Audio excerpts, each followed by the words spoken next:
넷이 나왔어요. 이 넷불 중에서 또 작은 불 하나가 나와요. 작은 불. 작은 불. 이 넷 중에서 한 나라가 굉장히 강성하게 되어지는데 강성한 이 나라에서 작은 불 하나가 나와요. 근데 이 작은 불 하나가 이 성전을 회파하고 백성들을 하나님의 성도들을 짓밟고 이렇게 한다. 하나님을 대적하게 된다 하는 이야기입니다. 이 작은 불 하나가 바로 아까 말씀드린 안티오코스 에피파네스, 안티오코스 4세다 하는 겁니다. 그래서 아까 알렉산더 대왕 그리고 난 다음에 네 머리의 네 나라 그 중에서 작은 현저한 작은 불 하나인 안티오코스 에피파네스 성전을 회파시키는 자, 이게 헬라 지국에 있을 일에 대한 예언의 내용입니다. 이 내용은 또 뒤에 보면 자세하게 또 다시 한번 풀어집니다. 13절 내가 들은즉 거룩한 자가 말하더니 다른 거룩한 자가 그 말하는 자에게 묻되 이상에 나타나는 바 매일 드리는 제사와 망하게 하는 죄악에 대한 일과 성소와 백성이 내어준 바 되면 짓밟힐 일이 어느 때까지 이를꼬. 이게 이제 하나님의 사자들이 서로 이야기하는 거예요. 대체 이러한 일들이 언제까지 있을 것이냐. 그가 내게 이르되 2300주야니다. 이게 언제까지 이러한 시련과 아픔과 고난의 시간들이 있을 것이냐 라고 물었더니 2300주야 동안 있을 것입니다 라고 이야기를 하는 거예요. 이 2300주야 동안 있을 환란이에요. 환란. 이 환란이 누구에게서 일어나는가? 작은 불로 말미암은 안티오코스 4세로부터 일어날 일이다 하는 겁니다. 그래서 2300주야의 환란은 안티오코스 4세와 관련된 이야기예요. 그렇게 정리하시면 됩니다. 그때의 성소가 정결함을 받게 된다. 그래서 이 안티오코스 4세가 헬라와 정책을 이제 제5차 전쟁을 마치고 150년 동안의 전쟁을 거치고 난 이후에 그 전쟁을 그만 멈추고 그걸 대신해서 유다 지국을 정복을 해갑니다. 유다의 헬라와 정책을 펼쳐요. 그래가지고는 유다의 모든 사람들 다 계명을 시키고 그 과정 속에서 유다 백성들에게 선포를 합니다. 칙령을 내려요. 너희들에게 내가 7일 동안 하나님을 섬길 수 있는 기회를 주겠다. 그 이후에는 그 누구도 하나님을 섬기지 못하게 할 것이니까 섬기고 싶거든 10일 동안은 자유스럽게 가서 하나님의 성전에서 하나님을 섬겨도 된다. 약속을 합니다. 그리고 난 다음에 전 방방곡곡에 다 공문을 내보냈어요. 그러자 유다인들이 숨어있던 유대인들이 다 나와서 성전에 모여서 하나님께 제사를 드립니다. 언제 또 이러한 하나님께 제사를 드릴 기회가 없을 것이다 생각을 해서 아주 모든 백성들이 다 모아졌어요. 그러고 나서 3일 동안 제사를 드립니다. 그러니까 하루를 드리고 나니까 또 그동안 참석하지 못했던 사람들이 드려도 괜찮네? 하고 또 모였겠죠. 3일째 되니까 거의 모든 백성들이 다 모여듭니다. 그러자 3일 밤이 다가기 전에 예루살렘을 포위해버리고 예루살렘 성전에다 불을 질러버려요. 그래서 예루살렘 성전에 모여있던 모든 하나님을 섬기려고 모였던 백성들이 다 불타 죽어버립니다. 우리도 6.25 때 그런 일이 많이 있었다 그래도 교회에다가 막 모아놓고. 근데 그 어마어마한 환란, 그게 7일 약속이에요. 7일 약속. 7일을 다른 말로 하면 이래라고 이야기하죠. 이래. 한 이래라고 하는 이야기입니다. 그래서 이 한 이래가 2300주야의 환란 속에서 있을 이야기예요. 한 이래. 근데 이 한 이래는 어디와 관계되냐면 71회와 관계되어 있어요. 71회. 이 71회는 7일회와 62일회와 한 일회, 일주일로 관계가 이렇게 나누어져 있죠. 이게 또 다니엘서에 예언된 내용입니다. 여기에 이 한 주가 여기 한 일회의 내용입니다. 이런 연관성들이 있어서 제가 미리 도표로 다 이야기를 해드렸던 내용들입니다. 어쨌든 이제 그런 설명들이 본문에 나와지게 됩니다. 그래서 15절, 8장 15절. 나 다니엘이 이상을 보고 그 뜻을 알고자 할 때 사람 모양 같은 것이 내 앞에 섰고 내가 들은즉 을레강가 강 두 언덕 사이에 사람의 목소리가 있어서 외쳐 가로되 가브리엘아 이 이상을 이 사람에게 깨닫게 하라 하더니 그가 나의 선 곳으로 나왔는데 그 나올 때 내가 두려워서 얼굴을 땅에 대고 엎드리매 그가 내게 이르되 인자야 깨달아 알라 이 이상은 정한 때 끝에 관한 것이다. 이러한 큰 환난은 끝나게 있을 일이다. 어떤 끝날? 이 모든 세상 나라의 멸망에 끝나가는 그때 있을 것이다. 곧 예수 그리스도가 오기 직전에 있을 일이다. 근데 이게 끝날이다 그러니까 뭐로 가는 거예요? 아 종말이구나. 아 그러면 지금 우리가 조금 지나면 이제 뭐 7년 대환란 겪고 어떻게 한다 그러는데 여기도 7년이 나오고 종말도 이야기하고 있으니까 이게 계시록이구나. 이렇게 가는 거예요. 요건 그게 아닙니다. 지금 요 이야기를 다 해주면서 이 안티오쿠스 4세 때 2300주야의 환란이 있을 것인데 이때가 바로 그 마지막 때라고 하는 거예요. 이 환란이 예수 그리스도 오기 직전의 일이다. 이런 의미에서 하고 있는 말씀이다라고 하는 겁니다.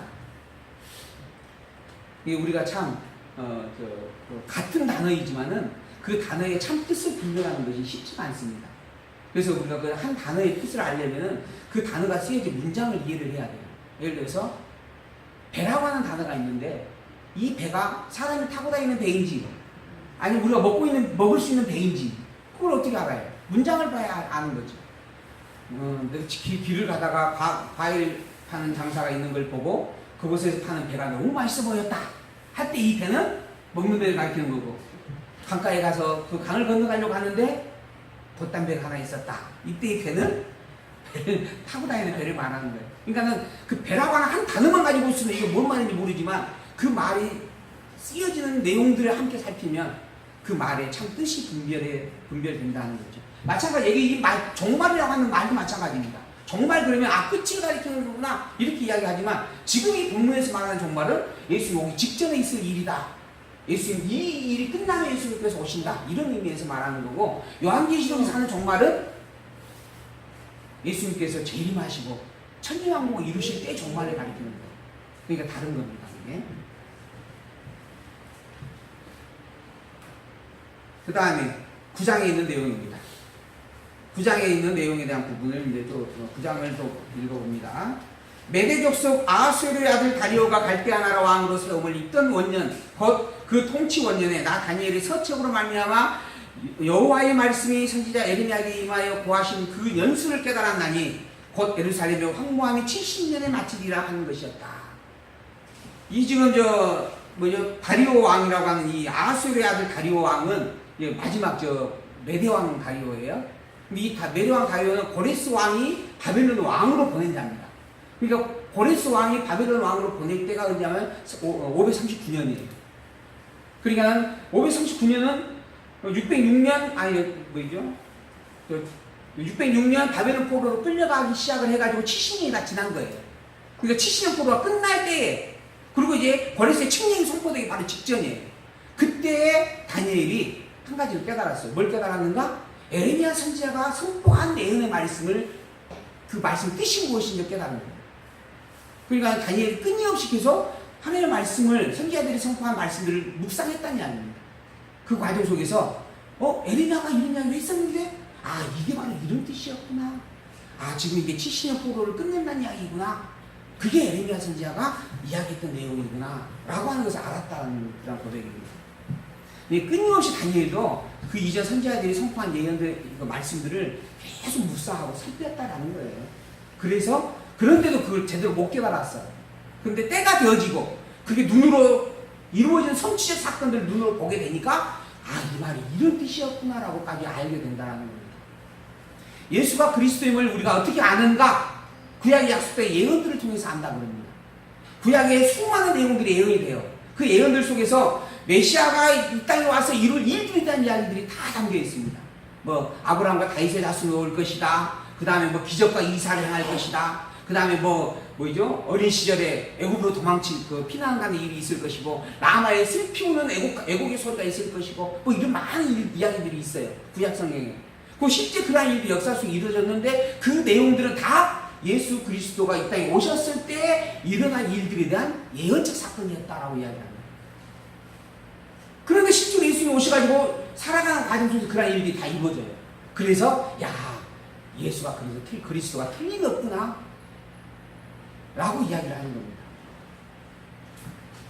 그러한 증거들이 있기 때문에 그런 거죠. 그걸 지금 에레미야도 다니엘도 이야기를 하는 겁니다. 내가 증거를 직접 보면서 에레미야 선지자의 예언이 바로 이런 뜻이었음을 분명히 알았다. 그리고 내가 금식하여 베옷을 입고 죄를 무릅쓰고 주와 하나님께 기도하며 간구하기를 결심하고 하나님께 열심히 기도합니다. 하나님, 지금 이때가 바로 회복이 이루어질 때인 줄 이제 알겠습니다. 그런데 백성들 돌아보니까 죄 덩어리입니다. 그럴지라도 하나님께서 은혜를 베푸시고 인도하여 주셔야만 합니다. 그러한 고백의 기도를 작정을 하고 에레미야가 행하게 되어졌다라고 하는 내용입니다. 9장 12절을 보면요, 주께서 큰 재앙을 우리에게 내리사 우리와 및 우리를 재판하던 재판관을 쳐서 하신 말씀을 이루셨사오니 온 천하의 예루살렘에 임한 일 같은 것이 없었나이다. 이런 일들은 정말 듣도 보도 못한 일이었습니다. 더불어 그렇게 약속하신 하나님께서는 약속대로 반드시 또 이루시려고 함을 압니다. 그게 70년 포로 기간이었고 이제 회복되어질 때가 되어졌다는 것을 내가 깨달았습니다. 하오니 14절 중간입니다. 우리의 하나님 여호와는 행하시는 그 모든 일이 공의로우시나 우리가 그 몫을 청종치 아니하였음이니이다. 강한 손으로 주의 백성을 애굽 땅에서 인도하여 내시고 오늘과 같이 명성을 얻으신 우리 주 하나님, 우리 주 하나님이여, 우리가 범죄하였고 또 악을 행하였나이다. 우리도 죄인입니다 하고 고백을 먼저 합니다. 그러나 그럴지라도 16절 주여 내가 구하옵나니 주는 주의 공의를 쫓으사 주의 분노를 주의 성 예루살렘 주의 거룩한 산에서 떠나게 하옵소서. 이제 70년 포로 기간이 끝나가는 것이 오니 백성들의 죄를 보지 말고 그 기간, 약속하신 기간을 보고 구원해 주십시오 라고 하는 겁니다. 19절도 보면 그런 이야기 나오죠. 주여 들으소서, 주여 용서하소서, 주여 들으시고 행하소서, 지체치 마옵소서. 나의 하나님이여 주 자신을 위하여 하시옵소서. 이는 주의 성과 주의 백성이 주의 이름으로 일컫는 바 됨이니이다. 제가 오늘 요절로 기록해 드렸던 말씀입니다. 우리를 보지 말고 여호와라고 하는 당신의 이름을 따라서 그 일을 이루어 주십시오. 70년이라고 하는 포로 기간 정하셨고 그대로 성령하셨으니 이제 그 기간이 다 되었으므로 우리를 구원해 주십시오 라고 하는 기도를 아주 담대하게 드린다라고 다니엘이 고백을 하고 있는 겁니다. 그러면서 24절입니다. 내 백성과 내 거룩한 성을 위하여 72일로 기한을 정하였나니 허물이 마치며 죄가 끝나며 죄악이 영속되며 영원한 의가 드러나며 이상과 예언이 응하며 또 지극히 거룩한 자가 기름 부음을 받으리이다. 여기 71일가 또 나오죠. 71일. 71일이라고 하는 것이 정해져 있었던 일인데 그 일들이 지금 이 바벨론 포로에서 돌아와지는 이 일까지 포함되어져 있음을 깨닫고 알게 되어졌습니다 라고 하는 겁니다. 71일을 숫자로 정리하면 490일입니다. 1년 조금 더 돼요. 1년 반 정도 됩니다. 근데 1년 반에 일어날 일들에 대한 내용이 아니에요. 이 내용. 그래서 하나님께서 나누신 겁니다. 이 71일은 7일과 62일과 한 주 일회로 나누어서 섭리할 것을 가리키고 있다. 이게 490일을 가리키는 게 아니다 라고 말씀을 하는 거죠. 그래서 다시 이야기합니다. 25절 예루살렘을 중건하라 하는 영이 날 때부터 기름 부음을 받은 자 곧 왕이 일어나기까지가 7일이에요. 설명을 하잖아요. 이 71일을 49일이라고 보는 것은 또 49일은 하루가 1년이 아니 하루가 1년 같고 그랬으니까 490년을 가리킨다. 이거 다 거짓말입니다. 잘못된 해석이에요. 본문에서 뭐라고 하는가? 7일이 있다. 그리고 또 62일가 지날 것이다. 그리고 난 다음에 권관 동안의 기간이 있을 것이고 62일 이후에 기름 부음을 받은 자가 끊어져서 없어질 것이며 장차 한 왕의 백성이 와서 그 성읍과 성소를 흡하게 될 것이다. 이런 이야기를 자세하게 풀어주고 있는 거예요. 성경에 다 해답이 있어요. 예언에 대한 해답들이. 그의 종말은 홍수로 엄물등 같을 것이며 또 그 끝까지 전쟁이 있으리니 황폐할 것이 작정되었느니라. 하나님께서 정하신 70일이라고 바로 이런 뜻이었다 라고 설명을 해주는 것입니다. 이러한 말씀과 더불어서 두 번째 징조로 헬라 제국에 대한 이야기를 이제 10장에서 해주게 되어집니다. 10장 1절을 볼까요? 바사왕 고레스 3년에 한 일이 벨드사살이라 이름한 다니엘에게 나타났어요. 그 일이 참된데 곧 전쟁에 관한 것이었어요. 어떤 전쟁? 헬라 제국 사이에 있을 일들에 대한 전쟁. 150년 기간 동안 헬라 왕조가 어떻게 싸울 것인가에 대한 이야기예요. 그러한 이야기가 담겨져 있는 내용이었다 라고 하는 겁니다. 다니엘이 그 일을 분명히 알았고 그 이상을 깨달았느니라. 그때 나 다니엘이 3일 동안 슬퍼했어요. 그게 너무 큰 고통의 시간인 줄 알기 때문에 3주 동안이나 슬퍼 통곡하고 울었다라고 하는 겁니다. 그 이상이 그만큼 크고 정말 엄청난 사건인 거죠. 150년 동안 남쪽과 북쪽 헬라 제국이 치고받고 싸운다라고 하는 것이 쉬운 일이 아닙니다. 근데 그 구체적인 내용을 이제 10장과 11장에서 하나하나 설명을 해 줍니다. 그거는 이제 여러분들이 본문을 통해서 그냥 읽어보시기를 바랍니다. 11장 헬라족에 대한 회망의 말씀인데요. 1차 왕조에서 1차 전쟁, 그리고 2차 전쟁, 3차 전쟁, 4차 전쟁, 5차 전쟁에 대한 이야기들이 계속해서 본문에 자세하게 기록이 되어집니다. 그리고 난 다음에 마지막 그때 5차 전쟁 후에 누가 나타난다? 안티오코스 에피파네스가 나타난다 하면서 11장은 끝나요. 그리고 이 안티오코스 에피파네스에 의해서 얼마나 큰 시련과 아픔이 있게 될 것인가 라고 하는 이야기가 12장에 연결되어서 기록되어져 갑니다. 12장 1절에서 4절 환난 때 구원과 수욕을 받은 후에 알게 될 것이다 라고 하는 말씀을 선포를 해줍니다. 11장에 있는 내용은 역사적인 자료를 조금만 찾아보면 아주 자세히 기록이 다 되어 있으니까 제가 그거는 아까 요약한 것으로 대신해서 넘어가고요. 12장 1절 그때 내 민족을 호위하는 대군 미가엘이 일어날 것이요 또 환난이 있으리니 이는 대국 이르러 그때까지 없던 환난이다. 헬라 제국의 큰 전쟁과 안티오코스 에피파네스로 말미암아 큰 환난이 있고 난 이후에 그 다음에 로마의 환난이 있게 될 것인데 이 환난 역시 지금까지 없었던 엄청난 환난이다. 하나님의 아들이 이 땅에 왔어요. 근데 이방인들이 그 하나님의 성민의 나라를 다스리고 있었어요. 이것도 참으로 부끄러운 일이었습니다. 그런데 그런 하나님의 아들된 그리스도 예수를 백성들이 내어줍니다. 십자가에 죽이라고. 이런 엄청난 비극이 어디에 있겠어요? 백성들은 메시아를 기다렸습니다. 그래서 예수님께서 와서 내가 메시아다라고 선포했어요. 근데 오히려 예수를 죽음의 길로 내모읍니다. 왜 그랬는가? 백성들이 바랬던 메시아가 아니었기 때문에 그랬죠. 백성들은 로마의 핍박 속에서 자기들을 구원해줄 왕을 기다리고 있었어요. 근데 예수님이 와가지고 내가 왕이다! 근데 보니까 꼬락서니가 왕은커녕 아무 능력도 없어 보이거든요. 물론 막 병든 자를 고치고 하는 기적을 행하고 계시지만은 정치적으로는 어떠한 힘도 없어요. 결국은 끌려가는데 여기 뭐 채찍질 당하고 피 흘림을 당하고 또 가시멜로가 쓰고 이러면서 끌려가고 있는 거예요. 결국은 십자가 자기가 짊어지고 가야 될 십자가조차도 못 짊어지는. 그래서 그 지나가던 아리마대 요셉인가요? 지나가는 사람 붙잡아가지고 네가 대신 좀 지어달라 해가지고 끌고 가잖아요. 그렇게 비리비리하게 보인 겁니다. 그래서 그냥 내가 원하는 그리스도 아니다라고 버린 겁니다. 이런 엄청난 환란이 그들에게 그 시대에 있었던 부분이죠. 그러나 이러한 일들에 대한 이야기가 참으로 힘들고 어려운 것이니 다니엘아 이 마지막 때에 이 말씀을 잘 간수하고 이거를 봉합하라.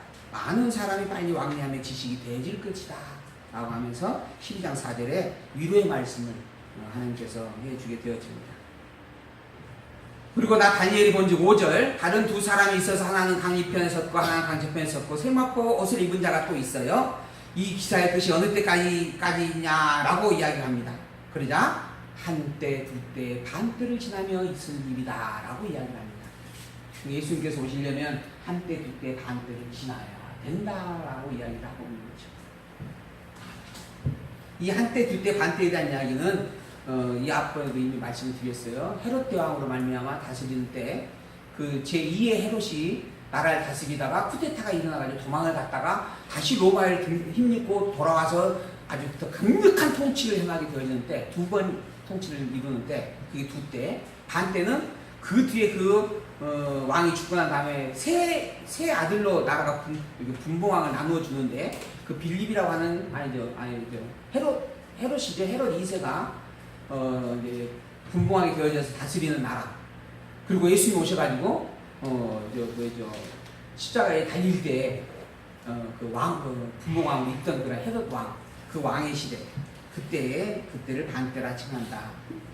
이러한 때 유다 백성들이 당할 큰 환난의 징조가 있을 것이고 그 끝에 대하여서 예언해 주는 말씀이 5절에서 13절 말씀에 기록이 되어집니다. 12장 8절입니다. 내가 듣고도 깨닫지 못한지라 내가 가로되 내 주여 이 일의 결국이 어떻게 쌌나이까. 그가 가로되 다니엘아 갈지어다. 대저 이 말은 마지막 때까지 잘 간수하고 봉합할 것이다.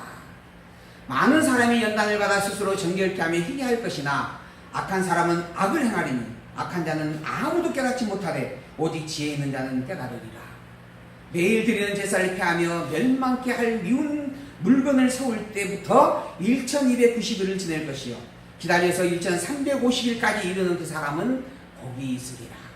너는 가서 마지막을 기다리라. 이는 내가 평안히 쉬다가 끝날에는 내 영을 누릴 것이니라 하면서 다니엘서 예언이 마치게 되어집니다. 매일 드리는 제사가 다 폐하여지고 그리고 유다의 큰 환란이 있게 된 다음에 예수님께서 오신다. 그게 2300주야에서 1290일, 1290일. 그 뒤에 1335인가요? 1330인가요? 1335일. 1335일. 이때까지 기다리는 자가 복이 있는 자다. 어떤 복? 예수 그리스도가 오심을 보게 된 자다. 그러니까는 이 1290과 1331은 2300주와 관계가 되어 있는 내용입니다. 이것도 제가 도표로 설명을 해드렸던 내용입니다. 결론적으로 이 모든 내용은, 다니엘서 내용은 예수가 이 땅에 오실 것에 대한 약속을 선포한 내용입니다. 예수님께서 초림하여서 다니엘의 모든 내용은 예수 그리스도가 이 땅에 오실 것을 예언해주고 있는 약속의 예언 말씀이다. 그리고 예수 그리스도가 오셔서 이 땅에서 이제 그리스도의 나라를 세우시죠.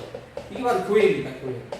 그리고 이 교회가 이제 교회가 끝나가실 때 예수님께서 재림하신다 그랬죠. 재림하셔서 천년왕국을 이루게 되어집니다. 천년왕국. 그리고 난 다음에 마지막 백보자 심판이 있어요. 백보자 심판. 그리고 난 다음에 영생과 영멸로 역사가 끝납니다. 이게 요한계시록이에요. 그래서 요한계시록 이 뒤에 있을 이야기들은 요한계시록에서 우리가 살필 것이고 지금 이 예수 그리스도가 오신다는 이야기를 다니엘서에서 이야기하고 있는 부분이다라고 하는 것으로 우리가 이렇게 정리를 하고 성경을 풀어가셔야 성경의 구도에서 조금 더 분별력 있게 성경을 볼 수 있다 생각이 들어집니다. 더불어 또 한 가지, 악한 사람은 끝없이 악을 행합니다. 오직 이 이야기를 깨달을지 않은 지혜 있는 자밖에 깨달을 수 없는 일입니다. 곧 하나님의 택함받은 백성만이 이 진리의 말씀을 깨달을 수 있다라고 하는 겁니다. 오늘 우리는 수많은 진리의 선포 속에 놓여 있습니다. 여기도 가도 교회, 저기도 가도 교회입니다. 그런데 그 교회가 가르치고 있는 성경의 내용을 보게 되어지면 참으로 다양합니다. 어느 목사님의 말씀이 맞는지 틀리는지 분별조차도 쉽지 않는 시대입니다. 모두가 다 맞다고 이야기하니까 그렇죠. 근데 맞는 것은 딱 한 가지뿐입니다. 어떤 것? 성경입니다.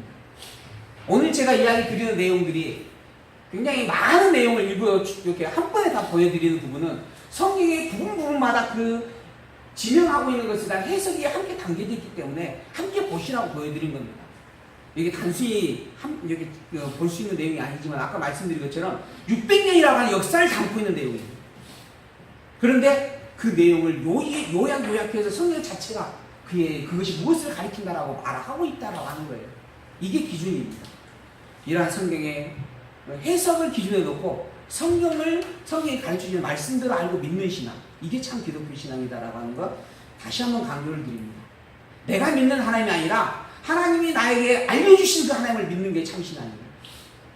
성경을 내가 내 마음대로 짜집기 해서 공간복음으로 막 만들고 또 역사서를 막 편집해버리고 이럴 수 있는 성경이 아닙니다. 하나님께서 일부러 열왕기 상하, 역대기 상하를 나눠주셨고 마태, 마가, 누가, 요한복음, 복음서를 4개로 쪼개주셨어요. 똑같은 내용 같지만은 그 내용을 만들어내신 이가 하나님이에요. 바로 우리는 있는 그대로 성경을 봐야 됩니다. 그리고 그 성경을 통해서 무엇을 말하고자 하고 있는가, 어떤 하나님이 계시되어져 있는가라고 하는 것을 봐야지 내가 믿는 하나님이 이런 하나님이었으면 좋겠다. 이건 기독교 신앙 아닙니다. 이건 잘못된 신앙입니다. 오직 성경대로 알고 성경대로 믿고 성경이 가르쳐주는 신앙을 갖고 분별하면서 살아갈 수 있는 지혜가 우리에게 있기를 간절히 소망하면서 오늘 말씀을 마칩니다.